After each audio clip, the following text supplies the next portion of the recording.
जय श्रीराम भावांनो. दिवाळी म्हणजे आनंद, उत्सव आणि प्रकाशाचा सण.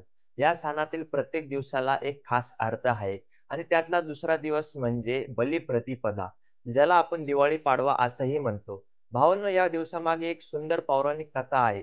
राजा बली नावाचा एक राजा होता. अत्यंत पराक्रमी, दानशूर आणि प्रजावत्सल राजा होता. त्याच्या राज्यात सर्वजण सुखी होते. कोणालाही काही कमी पडत नव्हतं.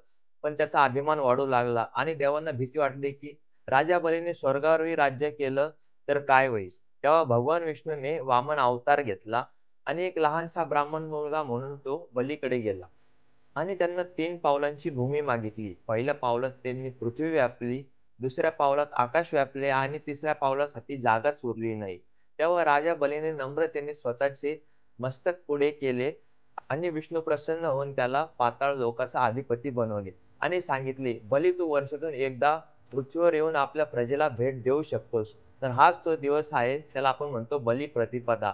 या दिवशी सर्वजण भगवान वामन आणि राजा बलीची पूजा करतात आणि समृद्धीची प्रार्थना करतात आणि पती-पत्नी एकमेकांना सन्मानाने भेटवस्तू देतात. म्हणून या दिवसाला दिवाळी पाडवा किंवा व्यापारी पाडवा असंही म्हणतात. व्यापारी वर्गासाठी हा नवीन आर्थिक वर्षाचा प्रारंभ असतो. भावांनो, बलिप्रतिपदा आपल्याला शिकवते दान, नम्रता आणि प्रेम ही खरी संपत्ती आहे. राजा बलीने दिलं, पण त्या बदल्यात त्याला मिळाली ती म्हणजे अमर कीर्ती. तर आपणही या दिवसानिमित्ताने अहंकार सोडून नम्रतेने, दानभावाने आणि प्रेमाने जीवन उजळूया. जय श्रीराम.